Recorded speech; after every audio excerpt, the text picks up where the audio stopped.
All right, welcome back to the show, episode 4. One day we won't be able to count Wow. all the episodes, but when you do them every day, boy, you churn them real quick.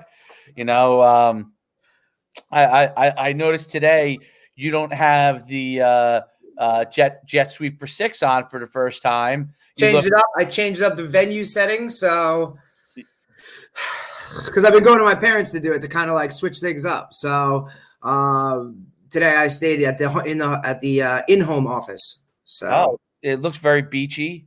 It's extremely beachy. I got a freaking, what is this? A seahorse?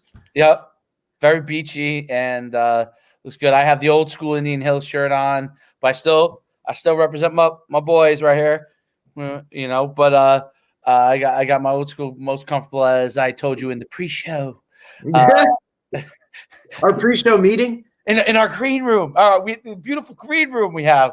It's amazing. You know, it's like Saturday Night Live's green room. We're setting it up. Yeah, beautiful green room, and the spread of food that we have. That you walk right in, and there's a spread of food there everywhere for us. And the Yankee clubhouse. Oh yeah, it's unbelievable. So yeah, I walked into the green room. I said I'll put one of my most comfortable sweatshirts on, and Indian Hills take you back a few years. So today we got a packed show. You know, calmer Coach Schuman today. Yeah. Well, I didn't set you off to start this thing, so we're good. No, not yet. So we're good to go. You know, it is early. Yeah, it's no doubt. So there's a lot of good stuff to cover today. And now those of you on the show. Oh, by the way, before I tell you this, I don't know if you saw Coach Farina selling the tickets for Becton. To get those guys rings. Obviously he was my former line assistant. That's awesome. I bought 3 tickets from so he can help get those kids rings. Oh, absolutely. I'll have to check that out. They were Group 1 champs, right? The NJIC champs. We talked about that. Good for him. Undefeated too, I think. Yes, and I believe I saw yesterday there was only 5 or 6 teams in all of New Jersey that went undefeated. Oh, is that what it was? That's pretty. Yep. Some of the teams were very interesting names, but are we doing trivia first or later on? No, we got to do that after. We got to hit these stories first. Okay, so where do you want to go with it first? Do you want to go with first of all last night's game? Steelers remain undefeated. It's hard to believe that at one time Robert Griffin III was a Heisman Trophy winner. So now, didn't they? Now I didn't. You know me. I didn't watch the game. So I did. I know. Did Good God! Didn't they play? What's his face? The other guy.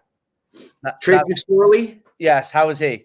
Let's see. He came in at the end of the game and actually threw a touchdown pass. Okay, so that's when it was 19-7 and it got to 19-14? I'm pretty sure Robert Griffin III got hurt as well. Really? He had one really nice, maybe I want to say 50, 60-yard run, and I think he tore a hamstring. No, really? Sweet. Oh man. Well, why didn't okay. So they're hoping for this way. From all the talk radio I heard today, people said, "Are you taking the Steelers over the Kansas City Chiefs after watching that game last night?" No, I'm not taking the Kansas City Chiefs, Steelers, or anybody over the Kansas. I'm not taking the Kansas. I'm not taking the Pittsburgh Steelers over the Kansas City Chiefs any week. No, not the way that offense is rocking. Good God! Oh, they're unbelievable. And they got next Jets head coach. What's that? Is that the next Jets head coach? Who, Bieniemy? That would be a great head coach if they picked him. Maybe. He's got some rather nice options. I don't think the Jets job is the first one on his big board. No, he might have better options than the Jets. Well, you got to think about, as of right now, you have Detroit, you have Atlanta. Why he's going to be fired? Those two right off the bat. Well, Atlanta's probably the best one of those. That guy's been fired. Dan Quinn got fired week 3? No, I'm saying, but like that job is going to be a that's a better job. You know what I'm saying? Especially after the way the Jets organizations run. Like, I know. My son loves the Jets. He wears. I tell him you have to get a New Jersey next year. He said. Why? I said because the guy whose jersey you have on your back, he's not going to be there, buddy. He might be there, but he may not be the starter. I don't think he will be. Hopefully, he gets to go to like the Steelers or something. You know, I think if he was in a better spot, he might have a chance because he 100%. Everybody thinks he's this whatever quarterback. Look, I just think he was young coming out of USC. He didn't play that much at USC, and then he just dude, we don't have any weapons. But I agree with that. We can sit here and talk terrible Jets till forever. No, Jets are bad. Okay, so we're moving on. Steelers, the Chiefs are the best team. The Steelers are pretty good. They got a lot of weapons. But they just lost their best pass rusher. Oh, they lost Dupree. I saw it. ACL. And what's his name? Bush from the linebacker, Devin Bush from Michigan? He's been out all year too. Thank God for New Jersey DBs, Minka Fitzpatrick. Tomlin is quietly one of the best head coaches in the NFL. Like Coach of the year. Oh yeah, definitely this year, Coach of the year. So you know who he played with? Who? Do you know where he played? Frank Dawson. William and Mary. Shout out Frank Dawson. I know you're listening. And he played with what's his name, the head coach for Buffalo. Who's that? The head coach of the Buffalo Bills. He was on the same William and Mary team that Mike Tomlin was on. You're talking about 2 NFL head coaches on the same college team. Oh, Josh McDaniel. No. What? That's the offensive coordinator from the Patriots. Wait, you said the head coach of the Buffalo Bills. Correct. Slips my mind. Fact checker. That's my job, fact checking? I mean, head coach Bills. I can. Sean McDermott. Yeah, Sean McDermott. How do you think that college coach feels? Pride? Jimmy Laycock. Come on. Their head coach was Jimmy Laycock. Jimmy Laycock was the head coach of William & Mary. Obviously, because since me and Coach Dawson's a little bit older than me, but same age range. He was the head coach. We were in the same conference. Back then, that was the Yankee Conference, which then fastest player out of Butler high school history, William & Mary. Oh, yeah. Conklin. No. Dave Conklin. Yeah, there we go. That should have been one of the core trivia questions of the day. Group 1, 4x1 team. They had speed. Freaks. And was Van Zyl the receiver? One of them. Shout out Coach Van Zyl. Okay. How about we'll start off with let's just jump right into Texas, man. I think that's a good story. Tom Herman on the hot seat. Urban Meyer's candidacy fuels speculation around Longhorn's job. How about that? Tom, first of all, what do you think of the job I've watched Texas a few times. I think they're pretty good. Like, why, other than when Mac Brown was there, does Texas underachieve? Always. I don't understand. Their quarterback is good. He's like a 4-year starter. He is really good. What game did I just watch? He's a monster. They won a big game. He's a thick dude. He could throw. He could run. He's a Texas high school quarterback. Yeah, he's good, man. But you're right about Texas underachieving. The only time, Texas obviously when they beat, Pete Carroll's USC freak shows, back in the day with Vince Young, and then didn't current starting Giants quarterback Colt McCoy, didn't he take him to a final? Colt McCoy did, right? That's when he got hurt. Right. And who was the head coach of that team? Was that Mac Brown too? Who came after Mac Brown? Huh? I know the guy who used to coach at South Florida was there somewhere in between. Charlie Strong, who was a great defensive coordinator under Urban Meyer. Yep, and Dan Mullen was the OC. Right. Had some success at Louisville, then went to Texas, went down. Terrible, and then he was at USF. And I don't think that went that too well either. Negative. I find that so interesting. But then, so Tom Herman, who's before Tom Herman? Might have been him. Because Tom Herman had success for where was he? Houston for a year?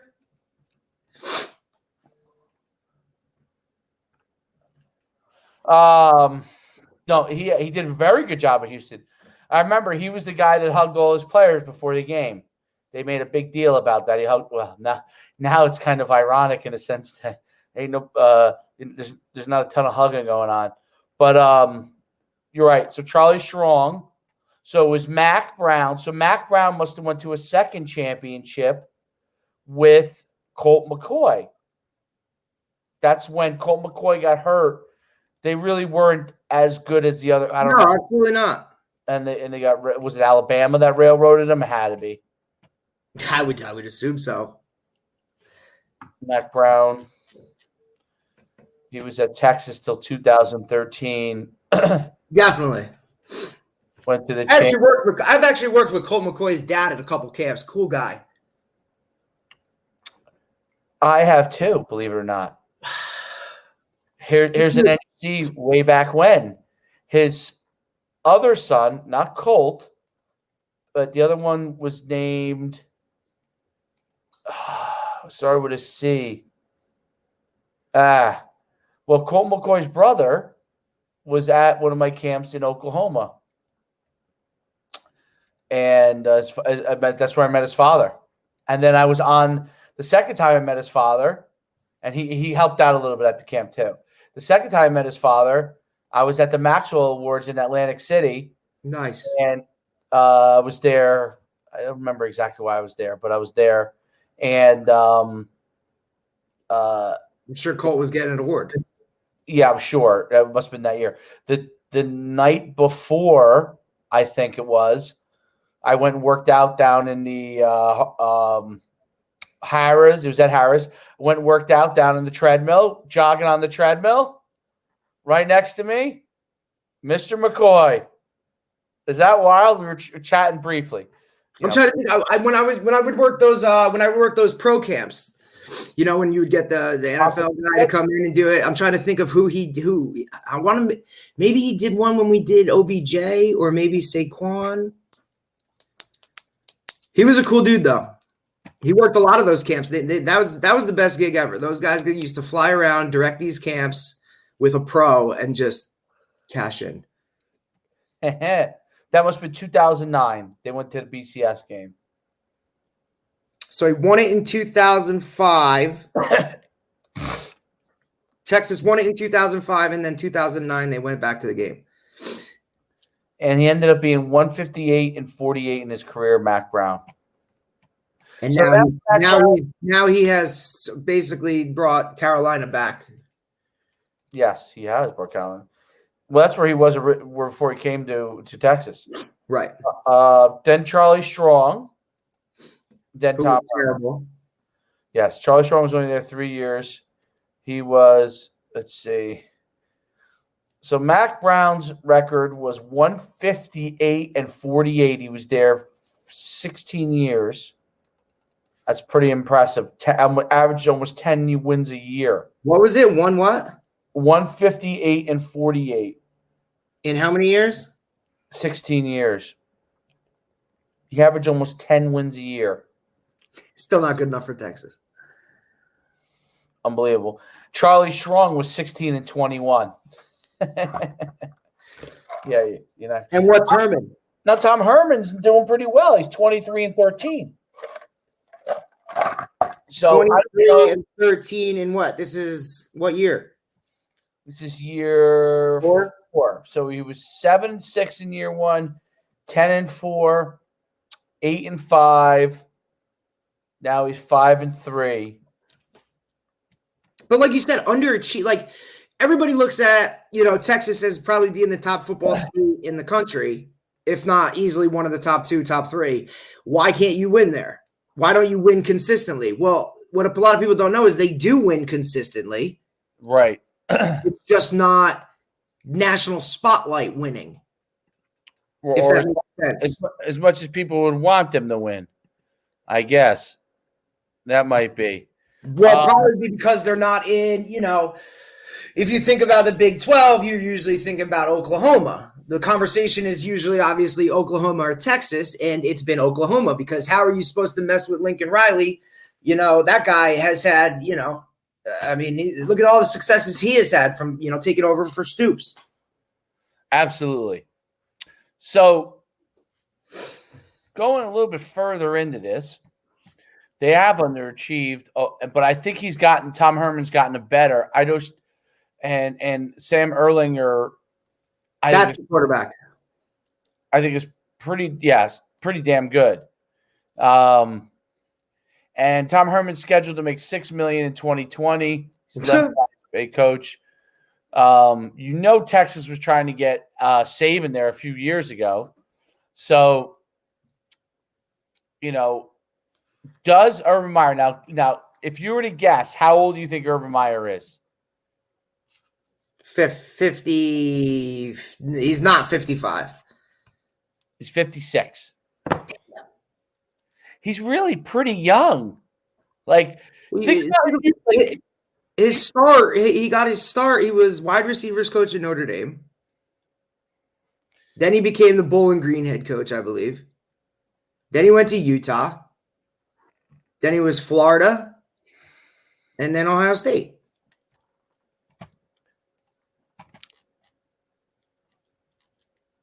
You're right about Tom Herman wasn't really at Houston that long. You're right. He was only there 2 years. He was 13-1 and 9-3. 2 good years. 2 years. And then he just said, I'm out. Urban Meyer. He said Texas is going to work for me. If Urban Meyer, if Tom Herman, and first of all, Urban Meyer, how about the fact that supposedly he stepped down because medical. How many times? This is the second time. Obviously, he's got a medical issue, but he can't stay out of coaching. He just can't. He just that is his medical issue. It is. What's that? That is his medical issue. That is his medical issue. He can't stay out of coaching. You're right. That's it. You called it. I mean, but if you look at it, he really, he regrets a lot of his time in Florida. Like I've seen interviews and read some things on him that, he would miss his kids' games and stuff like that. Like he was an all-in, like over-the-top type of coach that just missed out on a lot of that stuff. And, when he went to Ohio State, it was like, look, okay, you're going to take this job, but you're going to dial it back a little bit. And I'm sure it starts out like that. And then eventually he just gets into like Urban Meyer mode and, he's all in again. But how do you turn that off? That's what makes him great. No, you're right. What is his record? Urban Meyer is insane. He is. Yeah, he had an undefeated team at Utah. Yep, he was 22-2 in his 2 years at Utah. Yeah, you know what I mean? Like he won at Bowling Green. Yes, he was 17-6. His overall coaching record. When I tell you his overall coaching record, you're going to be like, "Come on." His career record is 187 wins and 32 losses. I was going to say, what is 30 losses? 32 losses. He's been a head coach 1, 2, 3, 4, 5, 6, 7, 8, 9, 10, 11, 12, 13, 14, 15, 16, 17 years. He's averaging 11 wins a year. And what was he at? 5 programs? And 1.5. 2 losses basically. He's averaging 11-2. That's his average. His average as a coach is 11-2. Look, don't get me wrong. He's a great head coach. He's a phenomenal recruiter. Just look at his coaching tree. You know what I mean? Guys that have coached under him and where these guys are now. I mean, well, under him, Steve Adazio, who was a head coach. He's the head coach of Colorado State. Gary Anderson. That's TCU. Wisconsin, Oregon State. Chris Ash. Defensive coordinator with Tom Herman at Texas. Yep. They might be both out of a job again. Tim Beckman, who was at Illinois. Greg Brandon, I don't know who that is. Ryan Day. Yeah, that's not a bad one. DJ Durkin. Luke Fickle. Cincinnati. Tom Herman. And so wait a minute. So Tom Herman's on there. So you said that he blew the whistle on him where then? So explain that. Ohio State, when I forget the assistant coach's name, it was the receivers coach, had some issues. I think it was domestic violence. Oh, Ohio State. Yeah. And whether Tom Herman had just gotten out or was on his way out, I guess there's some, based off of what I read, that Urban Meyer, either speculates or thinks that Tom Herman was the guy behind basically the leaking of whatever. Got it. And that guy's like his relative, right? Through marriage, I think. I think his wife's sister? The receivers coach, you're saying. The guy who got in trouble or whatever? Right. I think it was like his wife's cousin or something. That was ugly for a while. That was ugly. That was part of what kind of pushed him over the edge. Right. I think. Right. And then he had to take like a couple weeks off and all. Yeah, I get it. Like, I'd play that card too. Was he suspended for 2 games? Might have been. He might have been suspended for 2 games. Or I don't know if he was just. I don't know if it was like they kind Either way, I think that would be. Now, look, are people going to argue that Urban Meyer always gets put in amazing situations? Yeah, but he's earned that right. Well, he earned that right after Florida. Right. Like, and even stepping into that, he's coming from Utah and then he's stepping into Florida. All right. Well, he still had to build that thing up. And then, okay, well, what? He gets the Ohio State job. All right. Well, he earned that reputation from Florida. All right. That brings me to my first question for you. Go. I'm giving you a trivia question. I'm sprinkling mine in right here. Who was Urban Meyer's quarterback at Utah? Alex Smith, bro. Oh, ding, ding, ding. That's one for you. Come on, man. All right. Well, I threw you a softball, okay? Lob pitch. Threw you a softball. But remember, that's when the whole RPO game really started to come about and be more in the forefront, was when he was doing that stuff with Alex Smith. And then, Alex Smith gets drafted overall and then he goes to Florida and he's working with, Chris Leak and ultimately Tim Tebow. I'm going to draw you up. Not to mention a bunch of other freak shows, but, I'm going to draw you up in a few seconds. The play that they made famous there. Utah? Yep. The Utes? Yep. Do you know what that play is? Have you ever seen it? I won't know until you draw it up. Okay. Well, I'm going to draw it up for you. So Urban Meyer goes there.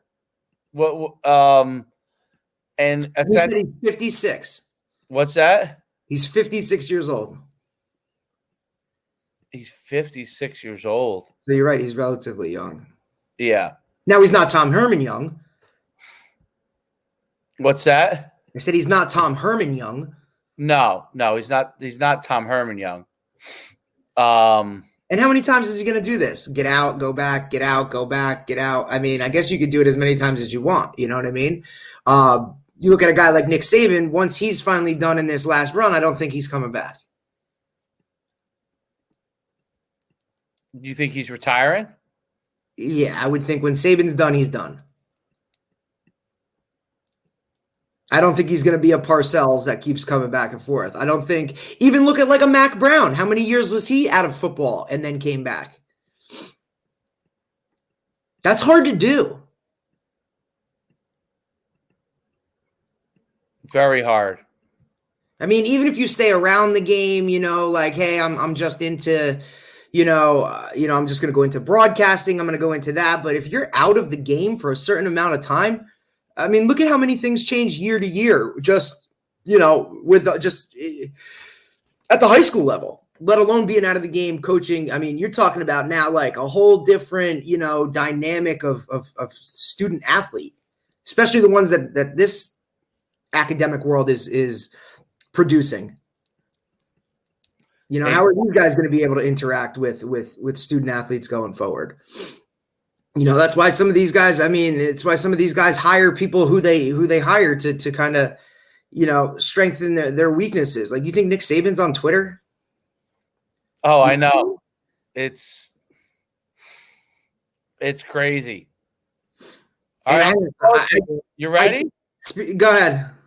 You drew it up? All right, here we go. Let's see what we can find here. Let's see if we can get this for you.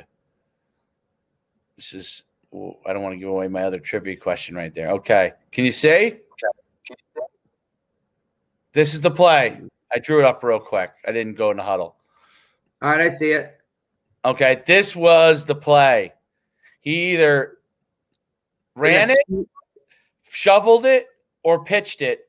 And then he basically would come out on this island and kind of either get a read here, or they did, if they had a problem with this guy here.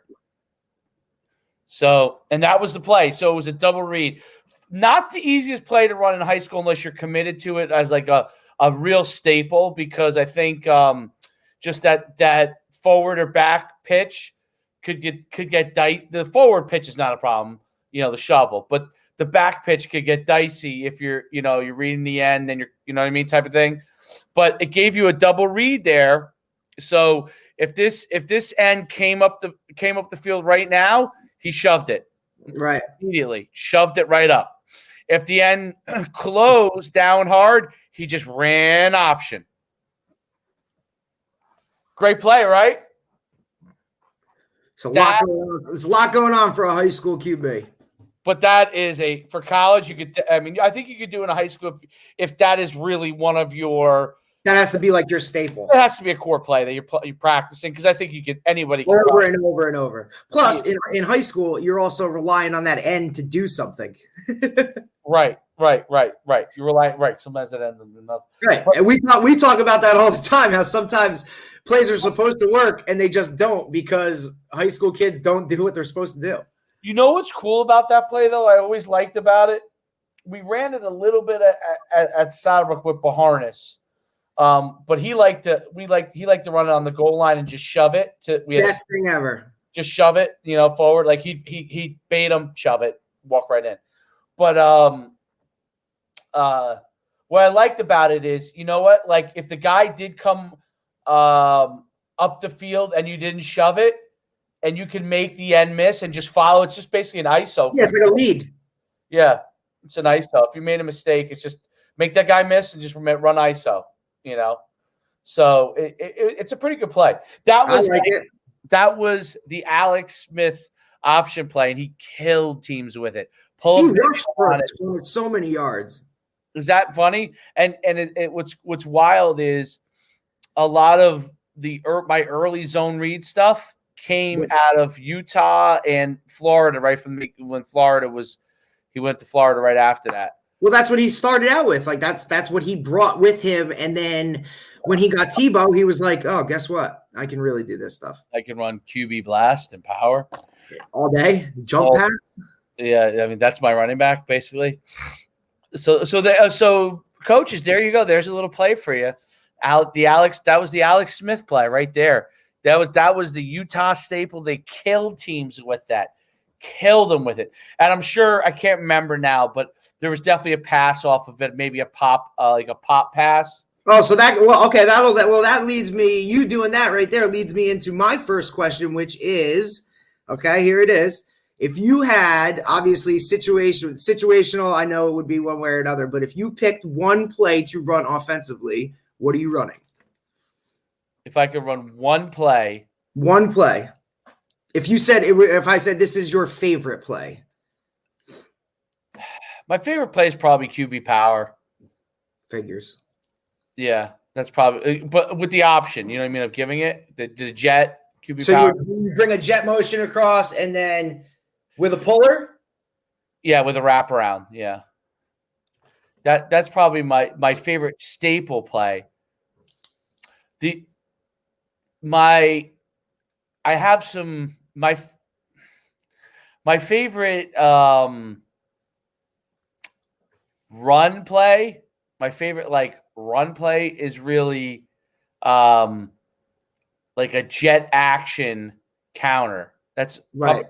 favorite, but the play that I would say is yes, my favorite play to run would probably be QB power. So there you go. So just anyone who plays me. I was just gonna say, anybody preparing for us to play, make sure you can stop QB power. Yep. But then I'm going to do all kinds of 900 other things off of that. Right. So I don't think you need to tell anyone that they'll do 900 different things. I don't think you need to tell anybody that. Anybody who watches any film on us knows it's they're playing. They're geared up for whatever. Prepare for QB power. So, and then yeah. So that's my first question. So I'm going to give you now. Mine's more of a trivia question. Well, first of all, you know what? I'll ask you as a counter to that. Because I know the answer to this. I think I know, but it'll help other people who are coaches.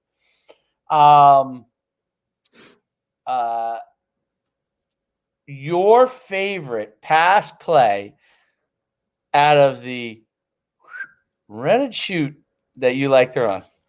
I know what the favorite run play is already, and everybody. Everybody knows that's a given. You were a teacher. Favorite pass play. Probably smash concept. Just regular hitch and corner. Yep, hitch corner. And then if I needed to, what we do is if you wanted to run it out of trips, you could go hitch corner. Inside receiver would have the option to either run a vertical route or sit it right down over the middle, right underneath the safety, depending on what he was doing. So you have that third option in there. Obviously, half roll everything and then go from there. I just watched it. One as a receiver in the offense, the smash route or the corner route, as a lot of guys call it, was just my favorite route to run. To me, it's impossible to cover unless you have either a freak show corner that can play the hitch and come off, or you have a safety that just reads it perfectly. So as long as you had a QB put that ball anywhere, just running that route was steal it. Or any QB, it was an easy throw. You're throwing a hitch 5 yards down the field all day. Bam, bam, bam, right down the field. I'd say that when I was in high school, that was probably our most successful play because you just couldn't stop it. It was either just go make a play on the ball on the corner route or throw the hitch. I'm running a very simple smash concept. That's what it is, Now don't get me wrong. I love the curl combination too, with with a speed out and a curl over the top. I love that. Anything with a whip, that works for me too. I just like the idea of a quarterback and a receiver being on the same page, as far as giving the receiver two options and the quarterback knows that he has those options. So, if a guy plays me this way, I'm running this. If a guy plays me that way, I'm running this. Obviously that takes a lot of work and a lot of timing. But when you get a high school kid and a receiver that can be on the same page like that and have that, that communication without communicating, and they're on the same page, you ain't stopping them. I think out of a team playing cover 2, it's very difficult to stop. Oh, in cover 3, if the QB's willing to get it out of his hands now, then with that hitch, then right. And then once you hit that hitch a couple of times, now that corner's automatically cheating up, and then as far as that corner ball, it screws that combo coverage screws that. Of course, but how many honestly screw that too. Right. But if you have a QB that can throw the corner ball, if he can throw you open, right? Or if he can play quarters, my counter to it would be either combo coverage or quarters, because you could line up at cover 2 and drop. Right. And look, so am I saying it? Look, I'm not saying it can't be stopped. I'm not saying it's an easy. but I think it's a great. I mean, I love that with the 3-man game. That's what I love it with the third receiver. Even though you like more of the 2x2 game, with the 3-man game where one guy is that inside receiver now holds whatever could be over the top. Yeah, we call him the control route, right? Yeah. The control route now controls that safety. Right. And now you can't just go and play quarters. You can't just launch everybody over there. No. You can't do it. Remember, when we were in high school, we called it was a DZR route. Remember, I've explained the downfield zone rule, where your entire read as to whether you were going vertical or whether you were sitting down was based on that freaking whatever that safety did. Absolutely. You're getting love for your sweatshirt. That's right. Well, so Mr. Polyandro, shout out to him. His son was my quarterback at Indian Hills. He was the guy that I told you had like 120 carries in his last 3 games. In his last whatever games. He got more carries in 3 games than some guys have in their entire careers. That's where we invented the box set for him.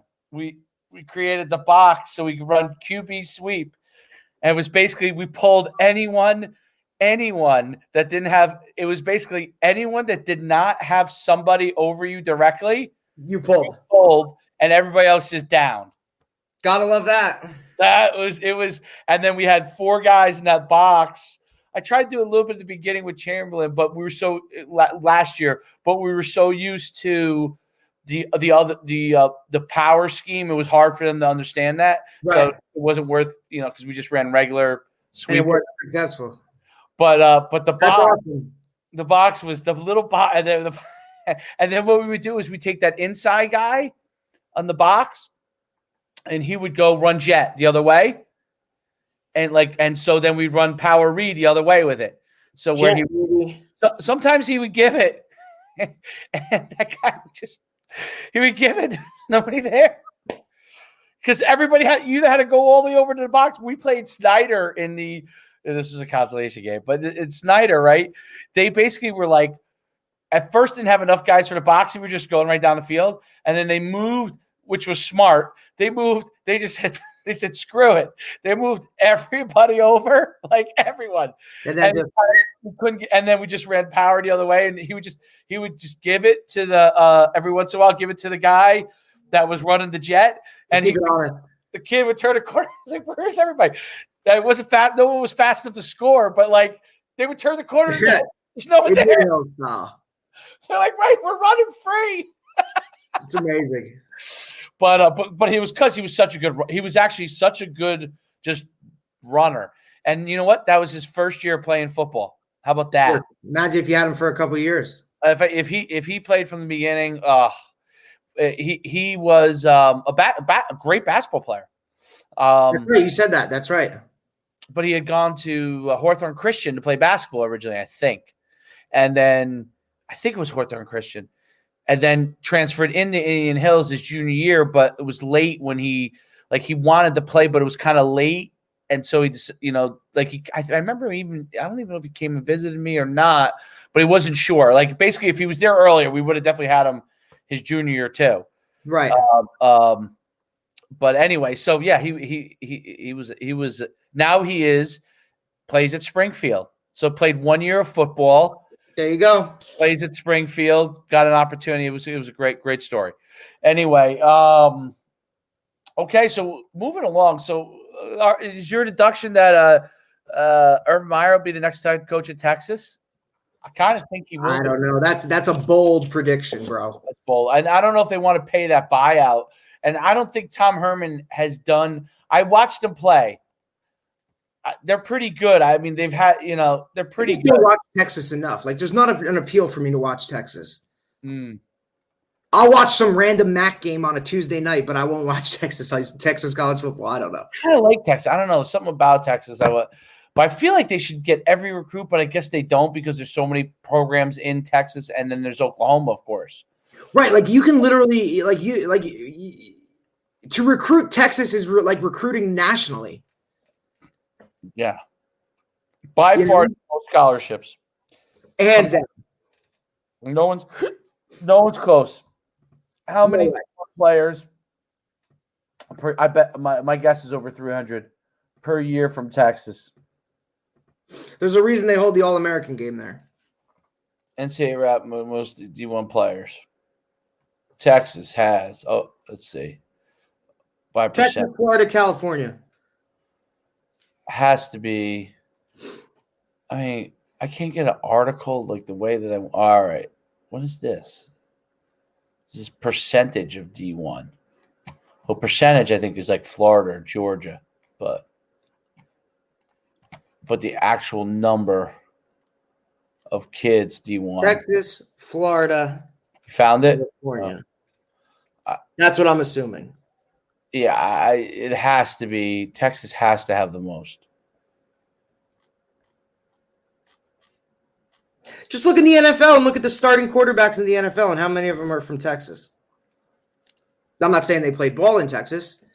And most times, your quarterback's not coming from the University of Texas, but Texas high school quarterbacks are, for the most part, your starting quarterbacks in the NFL. There's no doubt about it. I can't find it, but I thought it was 300 or something per year. Oh, wow. Texas sent, you ready for this? This was 2000. This is 6 years ago. Oh, my God. In 2014, Texas sent 400. This is 2014. I'm sure it's somewhere around there still. Texas had 469 guys, D1. That's insane. I've been guilty. And how many in New Jersey sent? 2014. I'm sure it's 64 Jersey had back then. And I'm not knocking Jersey by any means. Like, you know what I mean? No, Jersey's 20, definitely. I think it's been as high as top. I think it's been as high as we're top 10. I think it's been as high as top 10. I think we're top 10. We're right around there. Look, you got your big three. We both know it. Depending on the year. Yeah. But that's why sometimes when, I laugh, sometimes I see this stuff on Twitter and these parents are talking like, why isn't little Johnny from so-and-so New Jersey getting a D1 scholarship? And then, I go down to South Florida and look at my boys program and I'm like, because they're all right here, Yeah. I think it was, what was it? Might have been 2017 when he won 2016, I think it was. His starting secondary, the year they won the state title, the Florida 5A state championship out of American Heritage Plantation, his secondary, okay, the guys were going, it was LSU, Auburn, Tennessee, Alabama. That was his secondary. That's crazy. Right? And I'm like, okay. You're going to Wilkes. You're going to Montclair State. You're going to Kutztown. That's crazy. Right. Sorry, guys, but this is big boy ball. And so when guys want to make the argument about, is Wall number one in the state, well, go play Bergen Catholic, who's, got guys at these places and pretty successful. I mean, Jalen Berger from last year, Don Bosco, who's basically the starting running back at Wisconsin as a true freshman right now. He was in a backfield with another monster who is at Rutgers right now. And he's not, that guy's not, that kid's not even seeing the field at all. And Jalen's out here in Wisconsin as the starting running back. So, you know what I mean? Like, it's different, people. It's different. Okay. I'm sorry, but it's different. No doubt. So, and I sent that article on him last night that the Wisconsin guy did on him. Did you read it? Read it tonight. It's good. I'll definitely read that. Talking about Jalen Berger? Nasty. Yeah. Oh, yeah. He was a great player. And you like him because he's a Bosco guy. So I'm loyal. How about this? No doubt. How about this story? So UCF Knight, and we talked about Alex Smith earlier. UCF Knight's quarterback Mackenzie Milton entered transfer portal 2 years after devastating the injury. If you might remember, that was brutal. This will be his 5 years are over, so I guess he's going to get granted a 6th year. He had one of the worst knee injuries, very similar to Alex Smith's injury. I believe it was dislocated kneecap, right? Yeah, and that was the team that was undefeated, and he was a Heisman Trophy candidate, if you remember at the time. So what I read today is, because obviously when we said we were going to talk about it, I looked it up and said, and I know he hasn't played in like an astronomical amount of days, but the thing I respected the most was he went to his coach like now. He didn't wait until the end of the season, and he went to the Josh Heupel right. And where did Josh Heupel go to college? Oklahoma. And did he win a title? Josh Heupel did win a title. And who was his offensive coordinator? Well, I'm guessing since you're saying see, come on, man. Well, it's one of two people. It's either the guy you know or Leach. Mike Leach. 1 year. But anyway, you know what? Great story. Did you read? You read Mike Leach's book, right? Swing Your Sword. Swing Your Sword. Yeah. Yeah. I bet you haven't read his other book that he wrote on Geronimo. No, I didn't, but I should. It's phenomenal. You read it? I haven't. Oh wow, that's good stuff. That means I could borrow it. You wrote a whole book on Geronimo. Like I don't have to go to Amazon. But anyway, so he went to Josh, Mackenzie Milton went to Josh Heupel a couple of weeks ago and said, look, what you have going on right now with this QB that's here is a good thing. I don't want to impede on this program or his development. I'm going to transfer. I just thought that was very respectful in the fact that, and he's doing it the right way. He wasn't like, hey, I took this team to whatever, undefeated and blah, blah, blah. If I hadn't gotten hurt. No, he's not playing that game. He's being a stand-up. Here it is, coach. Look, I appreciate everything you've done for me. I appreciate this program. I respect this program enough that I'm going to go do whatever. And like you said, he could possibly, if he comes back and is somewhat successful or whatever, he'll have a shot to get something in the league, because they were talking about him being a draft pick. No doubt. Look, if Blake Bortles can be on a squad in the league, even if he doesn't wear his mask in his Denver Bronco meeting, like I think, this guy could get a shot. Absolutely. Yeah. Well, he was a great player. So where he lands, that'll be interesting. And I mean the numbers he put up. He had 9,760 yards of offense and it was like Madden numbers. Yeah, he had bonker numbers. Bonker. So we're rooting for him. That's do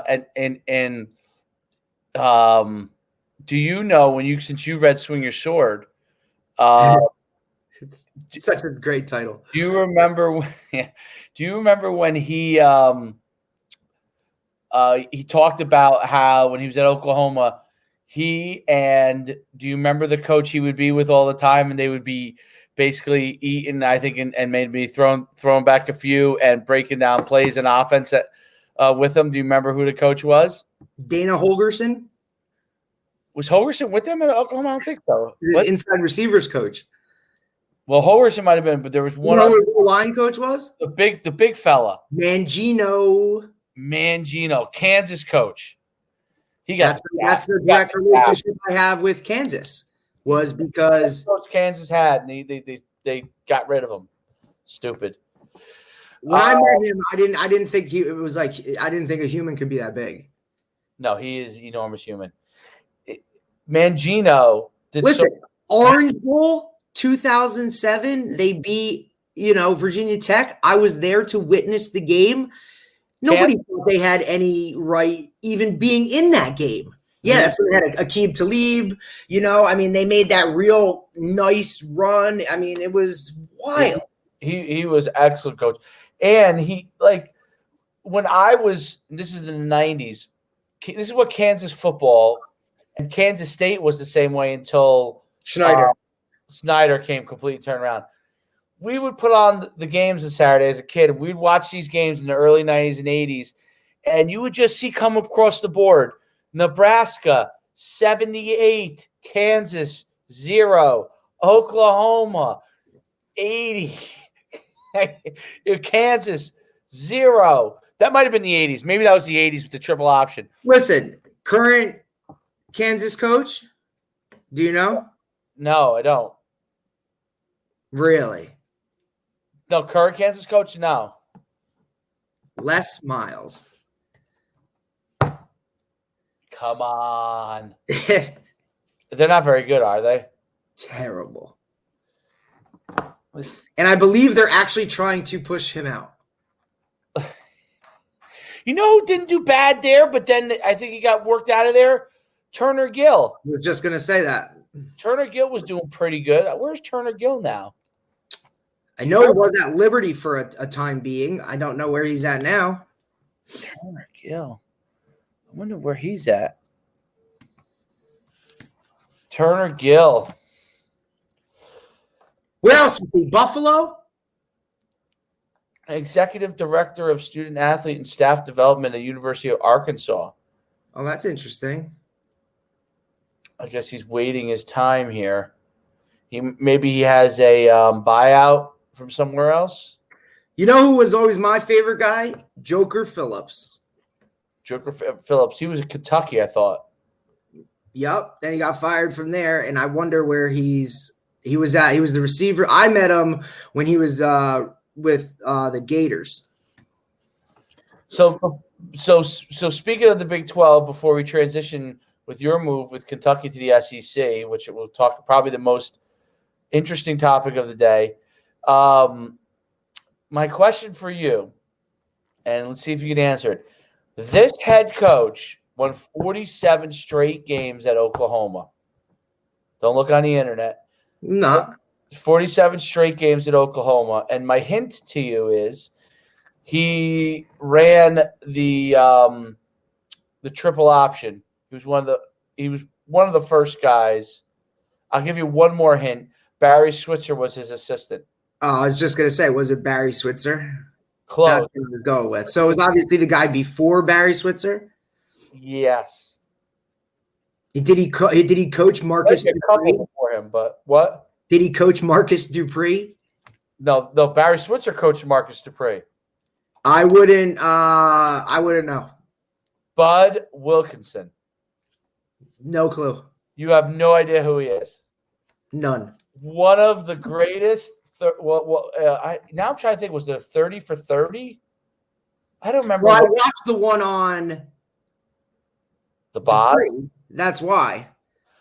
Right? Didn't they have a 30 for 30 on the Boz too? I think so. That's such a great series. I don't know why they didn't do more of those. Obviously, the ones I dove into were the ones about Miami. Oh, the Miami ones. They talked about being able to get in the nightclubs and Miami Dolphins not being able to. That was the best. I have to say, as a kid, my favorite. So Miami won, and then they played Alabama, and Alabama beat them. Remember Well, they made a big deal out of it, and when they got off the plane wearing all the fatigues and then lost to Joe Pa's Penn State, that was a big That was the 80s. That was the originals, right? But then they won. I'd have to look that up. Well, obviously everybody says they probably would have had back-to-backs if it wasn't for the phantom pass interference call in the end zone in 2000. What was that? 2003? Because they smoked Nebraska in 2001. They smoked, yeah. They had guys like that was like Andre Johnson, Jeremy Shockey. It's like that's where like 25 of those guys went on to be like all pros.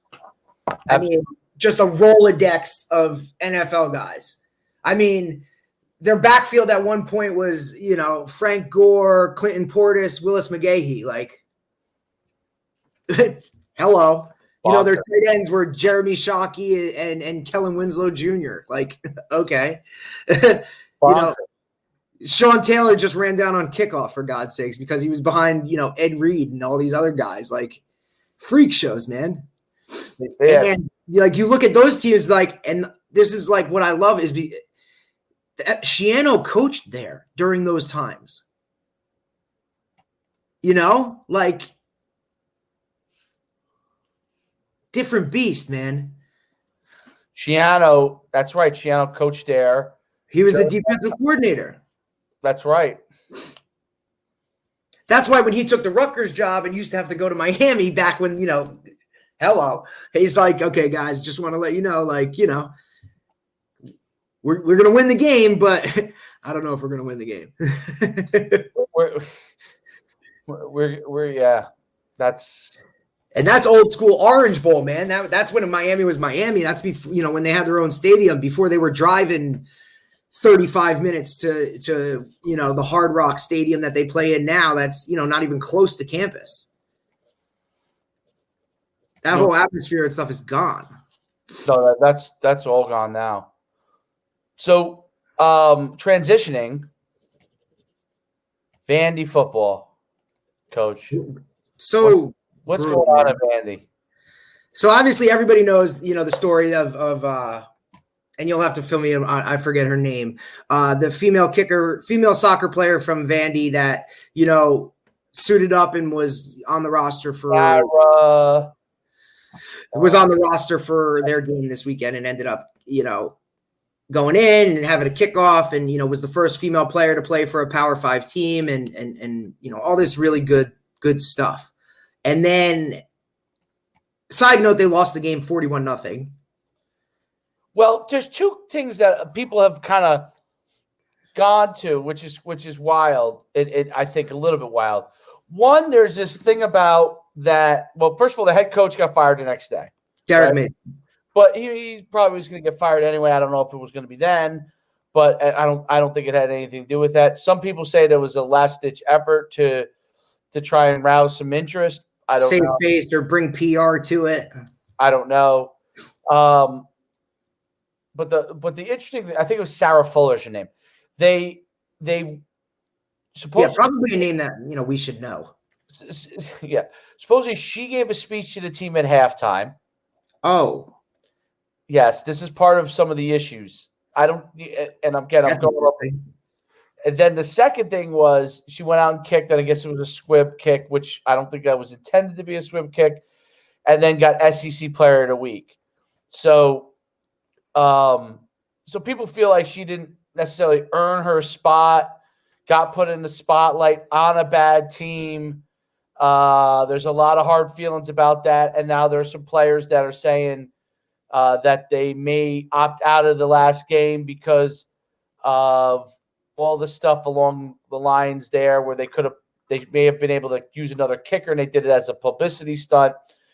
Listen, and this, I've told you this before. I had a young lady on our team who worked her butt off and did a fantastic job, earned every bit of her playing time, played mostly in JV, but actually got in some of the games in late stages of the game, did a great job, held her own. So I think an example of someone who earned it. She came from the soccer team, just finished her soccer season where I think they won the SEC championship, came onto the team. They put her in the game there. There's some sort of issue with all of that. I don't know the details of exactly the issue, but I look at it like if she earned her opportunity, no one has a problem with that at all. Absolutely not. See, what I think some of these players are questioning is, did she really earn her spot? Did we have to use, did we have to put her in this game? Did she have to dress? Were we in those, what is her dressing? How is her dressing and kicking a squib onside kick going to help us win this game? Right. And was the objective to try and get the first right woman to play in college sports, which I understand that that you might want to do that, but I don't know if a team downtrodden like Vanderbilt is, and those players, I'm sure those players have been working so hard, dealing with the pandemic, dealing with all this kind of stuff, and still losing the game by a landslide, struggling to keep themselves afloat, and you want to turn this into a PR publicity issue. It's stunt, and that's the thing I think that gets lost in it. I don't think anyone has an issue with a female that's right to have the opportunity. It's, did she earn the right to have that opportunity? And I use the example of the girl played for me at Palisades Park because she was there from camp all the way through, worked out with the team, lifted with the team, did everything with them, didn't play another sport, played football, okay? And she had to go into her own locker room, in the girls' locker room, get dressed, come out with the guys, did everything. And you know, she used to always say to me, Coach, don't ever worry about what you say. You know, I'm on the football team, and I'm just one of the people on the team, just like the guys are. So don't cater anything to me. And, you know, I thought that was really, really, obviously she had to be in a different locker room, but other than that, you know, for her to go out of her way to say that, part of the team, right? She wanted to earn her right. Right. She didn't want any special treatment. She didn't want anything like that. I get it. She was, what a great kid. And she got her varsity letter. She played in probably 5 or 6 games. And she dominated, literally dominated in JV on the D line, and got in here and there in some of the varsity games, you know, late in the game and stuff like that. But she earned her right to be there, and everyone would. I'm telling you, when she would go in, the place would erupt because they absolutely earned it, right? Literally. But I think that's part of the reason too. Is now you don't have someone being pushed into a game. She earned her way. And I think that's obviously what some of these guys have an issue with is, look, you know, we're out here competing every day to try and win friggin' football games. And you're basically making a mockery of my work by saying, okay, well, we're going to do this so we can bring some whatever to this program. Now, my question is, especially seeing Derek Mason fired the week after this happens, is it his call? Or is he put in a situation where he made that call hoping to save his job? Or that I don't know. Already set in motion? Is there any connection whatsoever? I mean, it's definitely not a very good look. You know, the tough part is it's that's obviously speculative, and now he's gone and nobody knows. But he was probably in a tight spot. I don't know what. That's a tough. We talked about it off the air. That's a tough place to be, man. You're talking Vanderbilt, probably close to freaking Ivy League academics. Definitely Ivy League for being in the SEC. You know, but I mean, just things like that. I mean, to go there recruiting wise, to get the same guys to even be close to a level that other guys are at, you know, and to be one of the few minority head coaches and then get fired, you know, adds another log on the fire, you know? Well, there's no doubt about that. I mean, I think that's being an African-American head coach in the SEC conference. Well, I mean, he was there 7 years, and I think definitely had that's a good run, real good teams. I think the tough part is Vanderbilt in general. Oh, I lost Coach D there, but Vanderbilt in general is a situation that can be a very, very difficult place to be a head coach at, just because of the academics. The academics part. What happened to you? It was what happened to me yesterday. What the hell? I know. It's only episode 4. We're working out kinks. Well, the academic part of Vanderbilt is the most difficult. So in SEC, right, and you know firsthand, obviously, highest caliber of football. And I'll tell you this: it's one of those things where Vandy. There's several times that they've been close to getting over to over that bar, but never have. And that's a tough place in general. But good luck to a guy who coached me back in college. Todd Fish is now the interim head coach. Coached at UConn awesome. back in the day. So good luck to Todd. Good man. Obviously been around. He's been at Boston College, Louisiana Tech. I want to say maybe he's even been in the NFL for a while. Notre Dame. So quite a few different places. And but Todd is good luck to him at Vanderbilt. He needs definitely all the help he can get, and hopefully he can right the ship. And for the last game, and they get everything worked out. So, but that's that. That's the Vanderbilt. That's a tough situation. Very. My always thing is all players should earn their right to play, no matter who they are, and that is gentlemen and ladies. They should earn the right to if they want to play football to get on the field.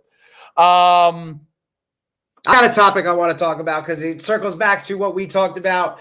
I think it was our first episode. We were talking about BYU. So this weekend, BYU has picked up a game.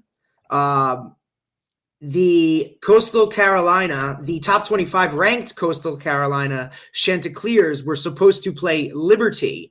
However, Liberty has gone down with COVID. So BYU picks up the Chanticleers, gave them a call and said, look, you want to come to our place Saturday afternoon? College game day is going to be here anyway. Let's dial it up. I love it. And I tweeted this out this morning. Same thing like an Ocean City DePaul thing. Look, hey, you got an open date. We got an open date. You want to come play ball? Let's come play ball. Especially for a team like Coastal Carolina, who's just kind of getting into this D1, this FCS world. Right. FBS world, where now they're look, we're trying to put our program on the map. We've had a pretty good year. We're undefeated. We've been on national television a couple times, but you know what? If we want to get our program to that level, if we want people to see who we are and recognize this program on a national level, sure. Number 9 BYU. I think that's what they're ranked or whatever. You're undefeated. Come on in. Like, let's play some ball. Like, let's go. Like, I think that's awesome. I hope it's as good a game as it is. And I know that I texted you or called you earlier in the year and said, when I was watching Coastal on TV one night, I said, dude, they do some crazy things offensively.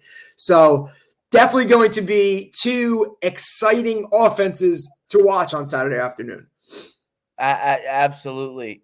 They're really exciting stuff. And I can't wait for college football this weekend. And then I think the following week is Army-Navy game coming up in 2 weeks. Oh, did you see they both released their uniforms for the game? So cool. Really? I gotta look that up. I believe Army's they're paying a homage to a specific unit as far as that's deemed. So the certain things that go into the uniform are deemed for a certain type of unit. And then Navies are just like, they're just on a whole nother level. The helmets look like they're marble. Wow. Yeah. That game that game is so good. Let's see if we can get those unis up, and then we got to go to our quiz here. Let me see. Is this the uni? Yeah. Yeah. Wow. Dude, their unis are – who's this? Under Armour that does Navy. And then Army is Nike. Army's Nike. Army's uni. Oh, Army's like homage. Right. They're paying homage to a specific unit, I believe. I think the tank unit, whatever they call that. The Wolfhounds. It's awesome.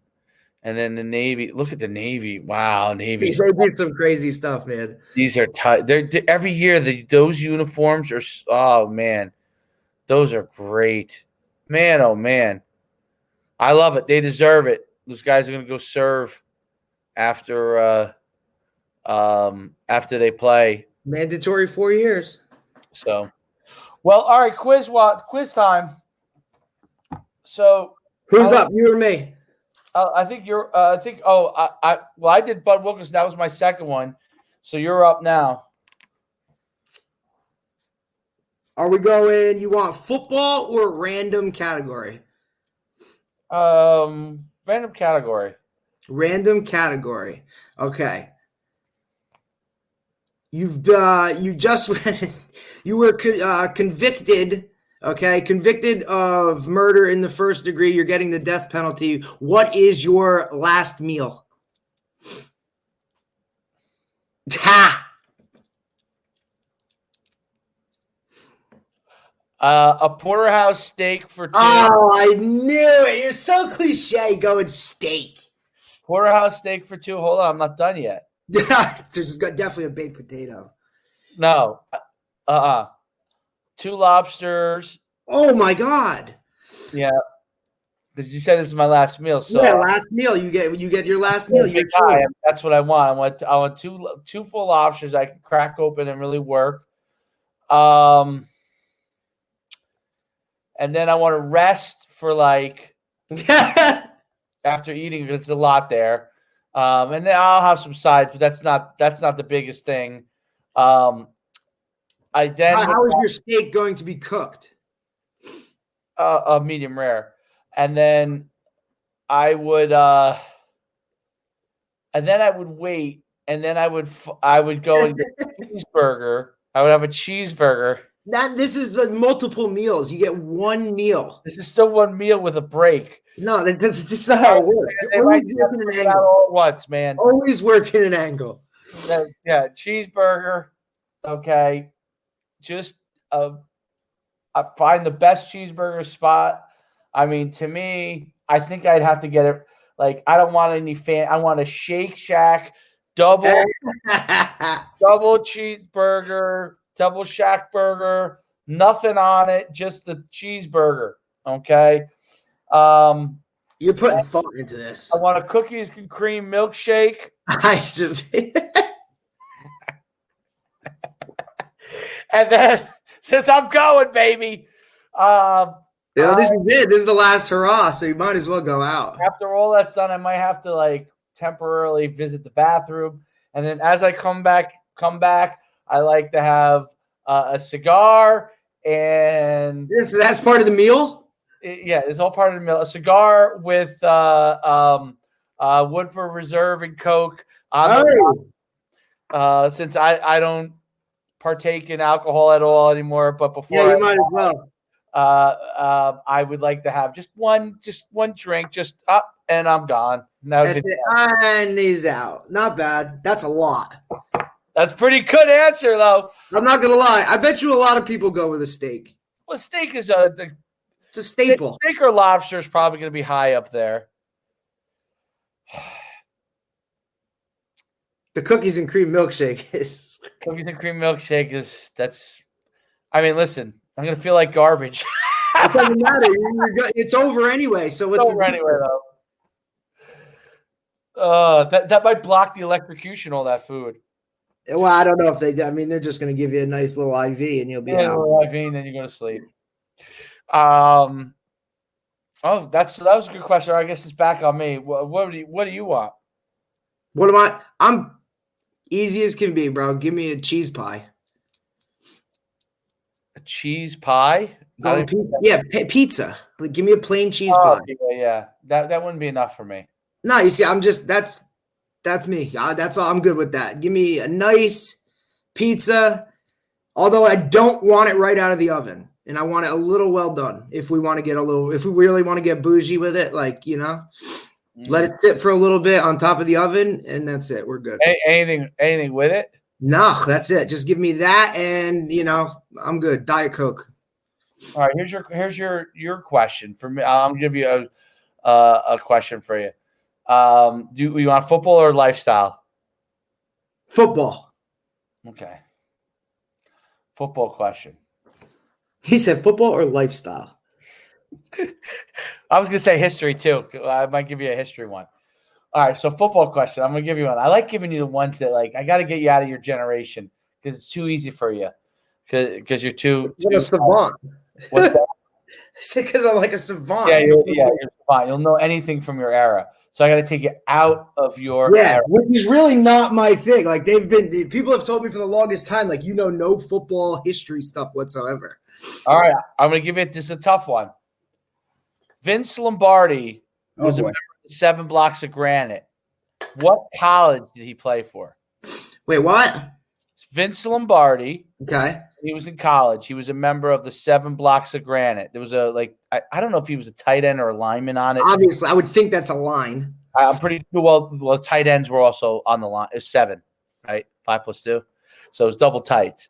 Oh my God! What is this, home bell? I don't want any nightmares.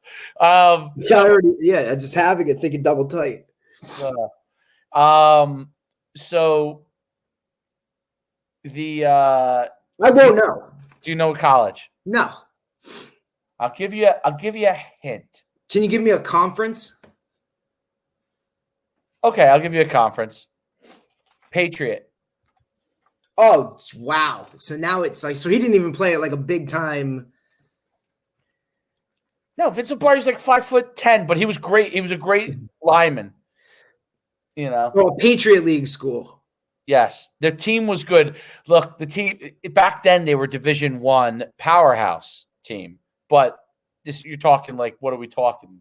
40s? I don't know. So we're thinking Patriot League. So Patriot League, that's teams. That's like Holy Cross, Fordham, right? Am I in the right ballpark? Yes, you are. Yeah, Lafayette, Lehigh, Bucknell, Colgate, Northeastern. Northeastern was in my conference before they got rid of football. I don't know. I really don't. I wouldn't even know. Fordham. So Vince Lombardi went to Fordham University. Correct. In the Bronx. Correct. I'll give you one other question on this, and I know you're not going to know the answer to this. Vince Lombardi was an assistant coach. He was the defensive coordinator for this team at the same time that Tom Landry was the offensive coordinator for this team. Giants. Correct. Tom Landry, Mr. Dallas Cowboys. He really was it's funny in the end that he was considered a relic offensively, but he was actually an innovator back when he came to Dallas. That was part of the thing. He did the shotgun. And nobody did that. He was the first guy to put the shotgun in with the Giants. What year did he go to the Cowboys? I don't know that, but it had to be like 70, 16, maybe. So the 70s were what? The Cowboys and the Steelers? That was kind of the decade of the Cowboys and the Steelers. Although the Jets won. No, the Jets won in 69. Yeah, let's not get crazy. Right. The Jets won in 69. Right, and then the Niners were the 80s. And the Dolphins were pretty good in the 70s. Oh, yeah, they went undefeated. Right. The Niners were pretty good. Not Niners. The Raiders were pretty good in the 70s. John Madden won a championship in the 70s. He retired really young. Coaching. And then he just became like, He couldn't. He was a big. I mean, he's always a big guy. He was an excellent lineman in the NFL, and then became the head coach. And then in the 80s, the Niners were good. I think he was supposedly like kind of how he was, workaholic, like stressed. I think he stressed himself out a lot. Yeah, and that's before that stuff was even on the forefront of like, this is medicine. Yeah, he was. I think he had a very hard time. Okay, so that was my question for you. Do you got another one? Because I got one more for you. Question. Football or life? I'll go football this time. Football. All right. Most important special team. Most important special team.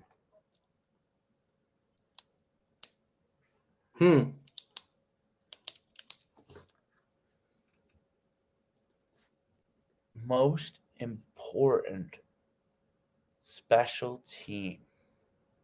I know, it's tough.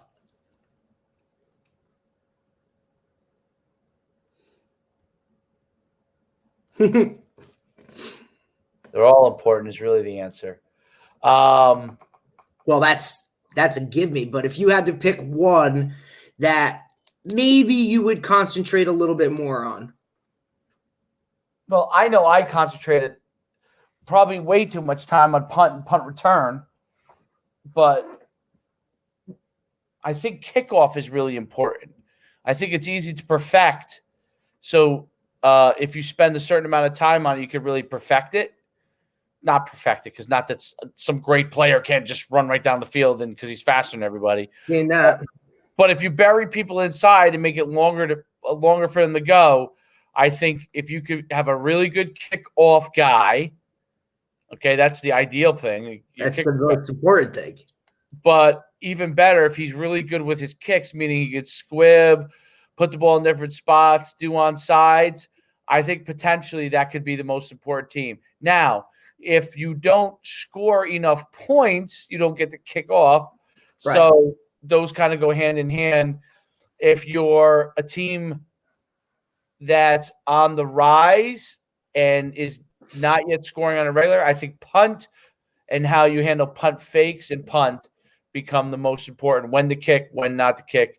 Definitely. And could potentially do some things there. But the guy who never punts ever would argue that, yeah, it is the most important because I just go and line my offense up on fourth down and go for it. So, and we've talked about that before. Like, if you have 4 downs to get a first down, you're calling a different play on second and whatever than you are as if it's, I only have 1 more down to get this. No doubt about it. It's total different outlook. And if hey, I'm going for 2 every time, or, as a defensive coach, I know we're kicking an onside kick every single time. Like, I'm preparing differently. 100%. And I wonder, I wonder if from this standpoint, if we could figure out how, I don't know why when I answer the guys on here, it doesn't necessarily go to them, because when I look on Facebook, it doesn't necessarily, I have to actually go onto Facebook to answer them. Oh, so it's not like it doesn't just spread throughout all of the ways that we're broadcasting? It does. Yeah, it says it does, but then I'm looking on their Facebook and it's not. You know what I mean? Which could affect the interaction. Right, because now we can't get people going back and forth, unless you're, like Guy sitting at the bar. Right. Well, we weren't able to interact with him directly. So he was actually writing, he was commenting because he was listening to us. Okay. But we actually thought we were commenting to him. I thought I was commenting to him, and I really weren't. Yeah, we're going to have to figure out that stuff. Yeah, absolutely. But I mean, as far as the platform, it looks great. But we got to figure out that stuff. Okay, I'm going to give you your questions when if you'll take it as history. Go for it. History question. Now you're certified in history, correct? Yeah, I knew you were going to preface that. That way, when I screw this up, everybody's going to be like, "Yeah, you don't know shit." I'm trying to think of the one I want because I have a lot of history in my head. Yeah, that's because you've been watching so much Netflix. I watch a lot of YouTube. Okay, this one's pretty easy. I'll give you a layup to start. Grant and Lee. So actually, General Lee. Civil War. Okay, you're definitely gonna know this. General Lee. I always say the Civil War. I know the least about the Civil War. Why? Because you weren't alive in the 1800s? No, it's just not. It wasn't my forte. I just never really. I don't know. It just frustrated me that we had to go to war with each other. It made me so bad.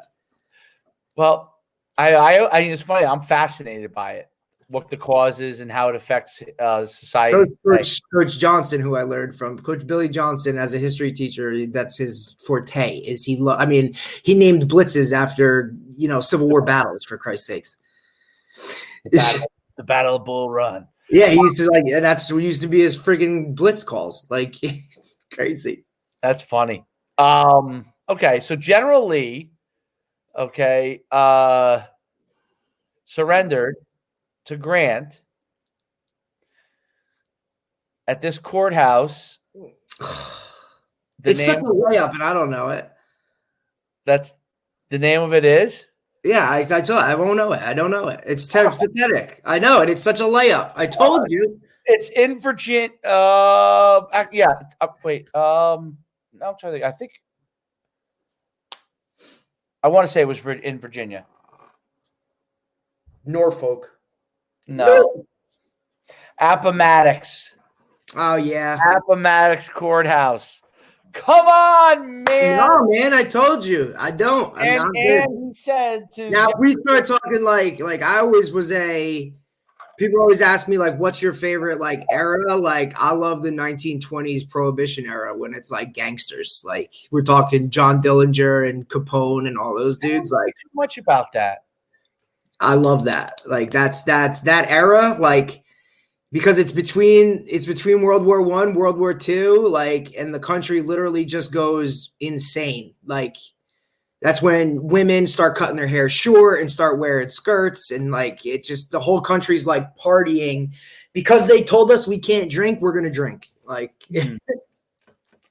that's interesting. Yeah. I'm big into the Civil War because I think there's tremendous ramifications of things that happened post Civil War.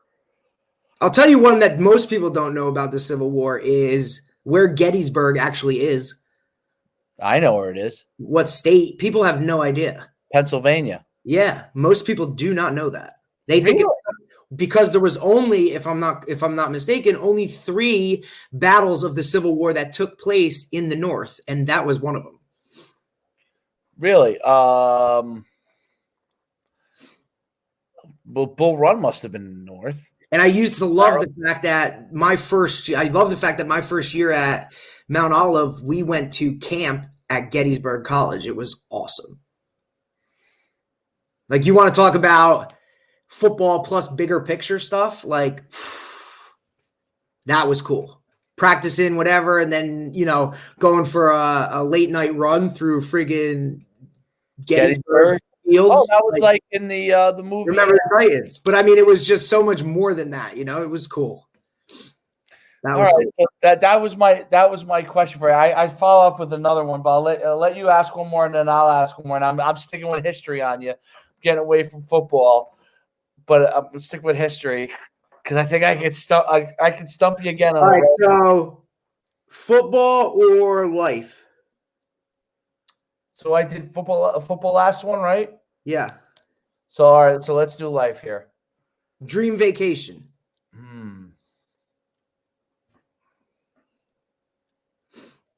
I've thought a lot about this. Yeah, probably I think both of us did when we were determining whether or not if we were going to have a season. Thought a lot about this. That's funny. That's funny. Yeah. So I feel like there's 2 places that I'd like to go. Well, you've also traveled a ton.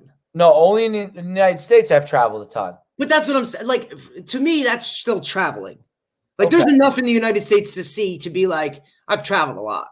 You were fortunate enough to do that stuff accompanied with your passion and your love for this game. You know what I mean? Right. Like, I've friggin' never really left New Jersey, for God's sakes. Unless it's probably for an NUC camp. Okay, so there's 2 places that intrigue me. Cayman Islands, I'm very interested in, which is fairly easy to get to. Very, since my family goes once a year. I'd love to go there. I'm also my interest started in the Cayman Islands from a movie which you probably have seen starring Tom Cruise. I think I don't know if you're right. He's a lawyer from Nashville, and they're like, I can't believe it. The name just slipped my mind. But basically, he was Firm? The Firm. That's it. The Firm. So I was thinking a different Tom Cruise movie where he is on an island, but that's Jamaica. Oh, that was Cocktail. Great movie, dude. That is a great movie. What's the name of the drink that he asks him to make? Hey, bartender, do you know how to make a hurricane? Red eye. A red eye. That's Hey, bartender, you know how to make a red eye? You know how to make a red eye? And he's like, "What the hell are you doing down here?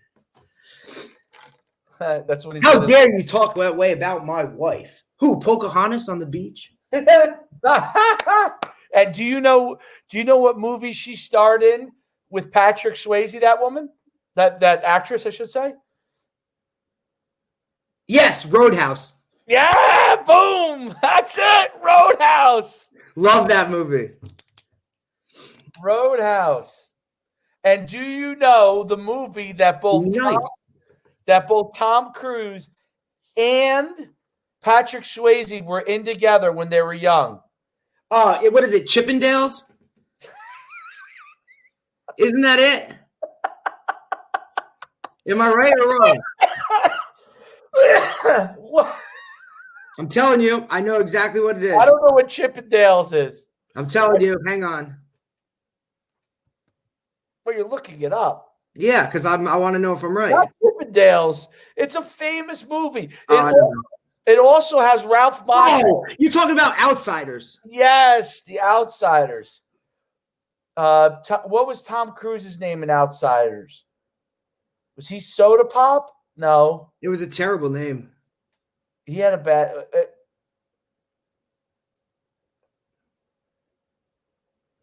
No, Soda Pop was Rob Lowe. Are you looking it up? What was Swayze's character? He was the older brother. Daryl. Gary. Man, there were some crazy people in that. Emilio Estevez was in that. Yeah. Obviously, Matt Dillon. He was a star. C. Thomas Howell.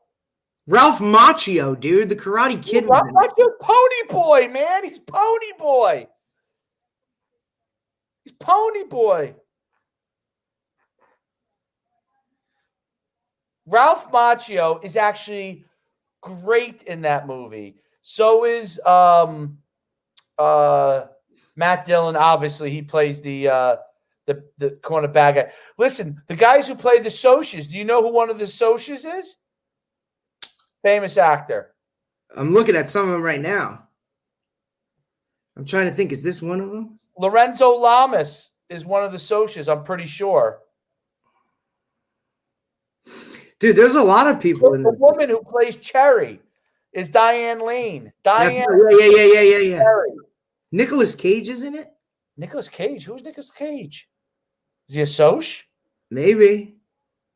Nicolas Cage is in it? They have him as one of these right here. Who are the Socs? Do they have it?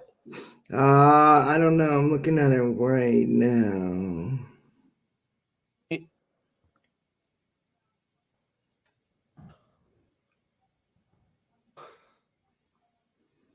Socs, which were like the Greasers and the Socs.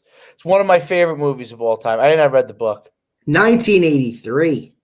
I mean that by the way, that is Saddlebrook, the Outsiders. Even though that takes place in Oklahoma in real life, I think it is where it takes place. But that's basically like my hometown, kind of how everybody. Yeah, I could see that. Wow. My hometown would be not the Socs. They were like the Greasers. Yeah. The Socs would have been like the kids from Paramus. We would have thought of, right there off, right off 17, or right off. What is that? Fairlawn, definitely Fairlawn. Yeah, I can't. So the Cayman Islands. So the Cayman Islands, and the second one is just because I've seen it so many times, and I'm intrigued by it, is Bali. But I think it's a little dangerous now. Well, it was for a while. I don't know if it's Southeast Asia, just in general. Yeah, Bali's. So in the quick fact, my mother was born in Indonesia, lived there till she was 5. My mother's an immigrant, and then she moved to the Netherlands, and then moved. And she picked Saddlebrook. No, she lives in Saddlebrook. She married my father. I know, that's what I'm saying. And that's damn. That didn't go so well. So everybody, other than the kids, obviously everyone loves the kids. Bali and Saddlebrook. But the rest of it didn't go so well. But she went from the Netherlands and came to America, literally, as they say, on Ellis Island. Yeah, and with my grandma. They were sponsored, and they went to Chicago, and they landed in a town called Bolingbrook. I guess they were someone sponsored them there, and then they end up, going on from there. But what's interesting about it, Bolingbrook used to be called something else, I think, in the beginning, but it became Bolingbrook. It was a tiny, tiny town, like, I don't know, maybe like 10,000 people, maybe less. Okay. Still bigger than Butler. Yeah, like a Butler, but it was like a Butler, or Saddlebrook, small town. Landmass was large, but people living there at the time small. It was like, I don't know, 40 miles, maybe outside of Chicago, maybe a little more. And then now Bolingbrook is a city of 100 and something thousand. Damn. And they I don't know if they still are, but they were a powerhouse football program, high school wise, and put out Division I players all day. That's crazy. Yep. So now back then they were good at football too, but they weren't. It wasn't a big school. It was just like kind of like a hick town. And I remember when I went to visit that my grandparents back when they lived there. This is so long ago, but this is probably like 1981, 82. It was still not really like there was not much there. The population boom has only happened in the last like 30 years. Yeah, it was literally the last 30 years. That's crazy. It's pretty wild. I think cool. Yeah. So anyway, that's a little known history there. Cayman Islands or Bali? Bali, yeah. Those are the two places. One's close. I'm probably more likely to go to. Dude, you can go to the Cayman Islands like tomorrow. Cayman Islands, yeah, you can go. Yeah, it's not expensive to go to either. Although I guess the accommodations goes every year. Yeah, the accommodations can be expensive, but the flight's cheap, right? Dirt cheap. They have no tax. They'll give you the spot to stay. Oh yeah. Yeah, when they just went in October, they were like the only ones on the island. They said. That's awesome. I would love to go there. They literally said the hotel was like just them. Like they would go down to the casino and it was like just them.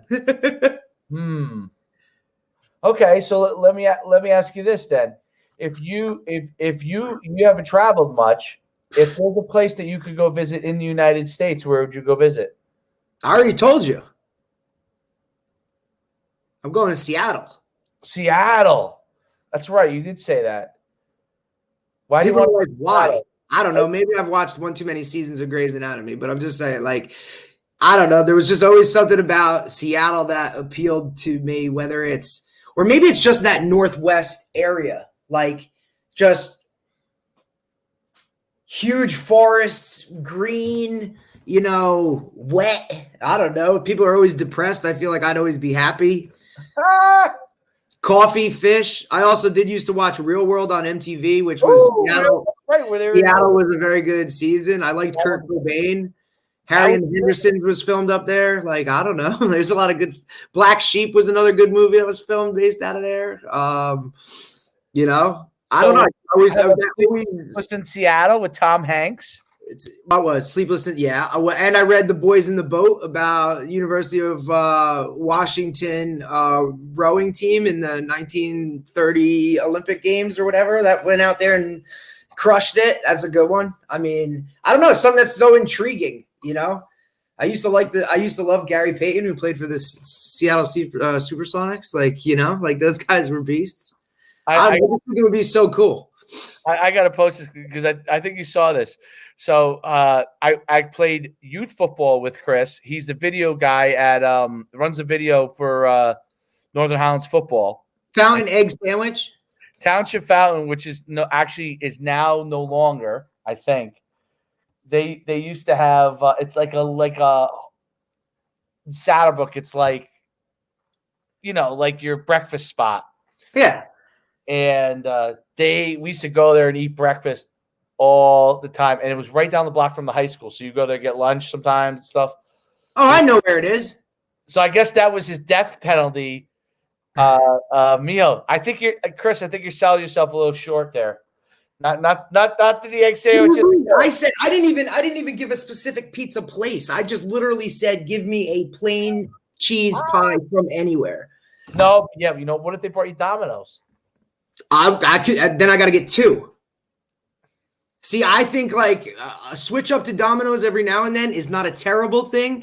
Does it do justice to pizza? But remember, when you're going to school in Fairfield, Connecticut, like, and you're a college kid, like a Domino's pizza was like money.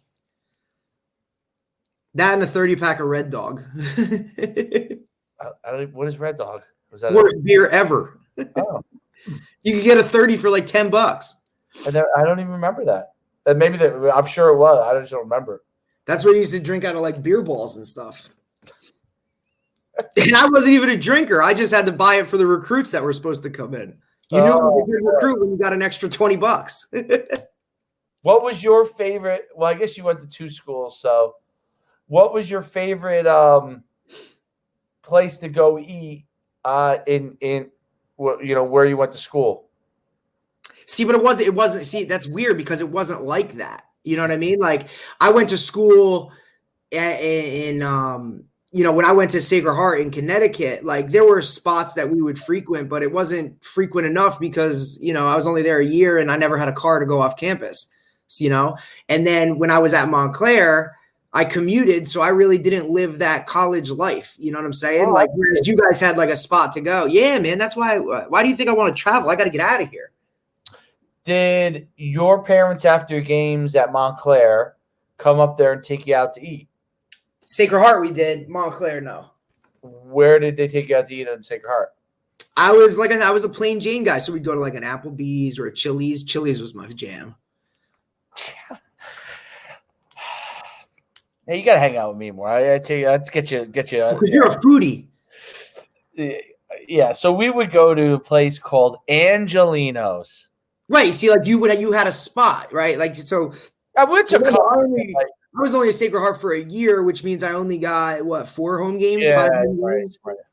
I went actually, you know what? What actually we did do most of the time was my parents would come, and obviously you've seen my family, so it's not just my parents. It was family members out to a zoo, and we would tailgate after the game. So after the game, I'd go out to the parking lot, and Dad would have the grill fired up, and my family would, have 5 parking spots. And here we go. What do you want? Grandma, grandpa would be up there, all my cousins and stuff like that. My roommates would love life because they were like free food, like, you know what I mean? And, it would be, whatever girl was there for the week was hanging out, and it was just good stuff, like coaches would come, and, even my coaches would, that's what I liked about that place too, was coaches would come out of the office after a game, most times to fill the win. And they would come and hang out. Yeah. And that was just a different way to like, hey, it was like how you kind of like there wasn't many coaches going out to another, freshman football player's family tailgate and saying, hey, what's up? And it's, it's different in college where, you can crack open a beer with your coach and nobody says anything. You know what I'm saying? Or your coach is having a beer with your dad and it's cool. Not where that didn't happen. UConn, that did not happen. You see, and that's what I liked about being at Sacred Heart that's the type of place it was. I knew going to that school, that's the type of school it was. And coming from a group 1, smaller school, right? School? What's that? It was a small school, right? Compared to what it is now? Like I actually looked it up the other day, like numbers wise, it was very small. And then compared to what it is now, like, I mean, it's probably increased by 20,000, 25,000 students since I was there in 2004. Not to mention campus itself, like, boom, like buildings all over the place, housing all over the place. I mean, I guess when Bobby Valentine is your AD, things change. That's true. They had at UConn, they had this breakfast place called Kathy John's. Well, Montclair State has a diner right on campus. Oh, yeah, the diner right there. I've been to that diner. It's shut down now. It's done, I think. There's actually one on campus, not the one on 46 before you get to Route 3. There's one on campus, literally, and it's old school, like 1950s diner. Really? I've never seen that. Yeah, I think it's called the Red Hawk Diner. I don't know where that is. You have to drive on campus. Like, I once went out at a couple places that Red Hawks hang out at, but I didn't know anybody, so it wasn't. This is back when I was like 22, well, the 23. VI used to be the spot. Which place? The Verona Inn. I think I've been there. Yeah, it's right in like West Orange, or it's on. That's right on what is that? Bloomfield Ave. Bloomfield Ave. Yeah, I've been there. More towards like Cedar Grove-ish. Yeah, I've been there. There was some other place that was kind of tucked away that I've been to too. I want to, well, you know, like, well, isn't just Jake's? Yep. Montclair? And you gotta remember, I wasn't even that kind of go out type of person. You know what I mean? Like, I wouldn't, like, these guys would go out after a game, and I'd be like, dude, how do you guys go out? I'm so tired. Yeah, just Jake's, and then I would be like, I just ran around on every special team and played every snap of defense, and you guys want to go like get blasted. Like, I'm cramping already. Like, I want to just go home and go to sleep. Because if we never had Sunday practices. Montclair is a pretty cool downtown. They have some good restaurants down there. Montclair, Cuban Pete's. Yeah, Cuban Pete's have been to. Awesome. Montclair is definitely a cool downtown. Cool, very cool downtown. Very much like a Morristown. Yep. It's definitely because it goes like what Montclair, yeah, but then yes, right, and then there's some breakfast spots over there too that were good that would be packed. There's a lot of good places. Yeah, I'm thinking about it. There's a lot. Well, that area where you are in, like, you're kind of like, because we used to drag Troy when we first had Troy because we lived in Roseland, which is right there, West Orange. Right. So yeah, we used to live in the Avalon, right? We were living in the. Is that what it was called? Yeah, I guess it was the Avalon. I know. I used to plow your snow. That's right. You did. That's right. Because half the one side of the condos and weren't even done. At the time, that's right. We moved there when it was just. There was just like 2 streets. That's right. Troy was a little we moved there before Troy, just before we had Troy, and then we had Troy, and we were living there. That's when you came from Hoboken, right? I came from Hoboken. We'll have to talk about that in another show. Yeah, all right, we'll have to like put that one somewhere. That's a separate show. There's no NFL football tonight. What's that? No NFL football tonight. Was supposed to be the Cowboys and the Ravens, but that got moved to next Tuesday. Is there any college tonight? Maybe, probably. Let me check my ESPN app. There's been a ton of games already shut down, though. College? Remember, college basketball is back, too, now. I don't see any.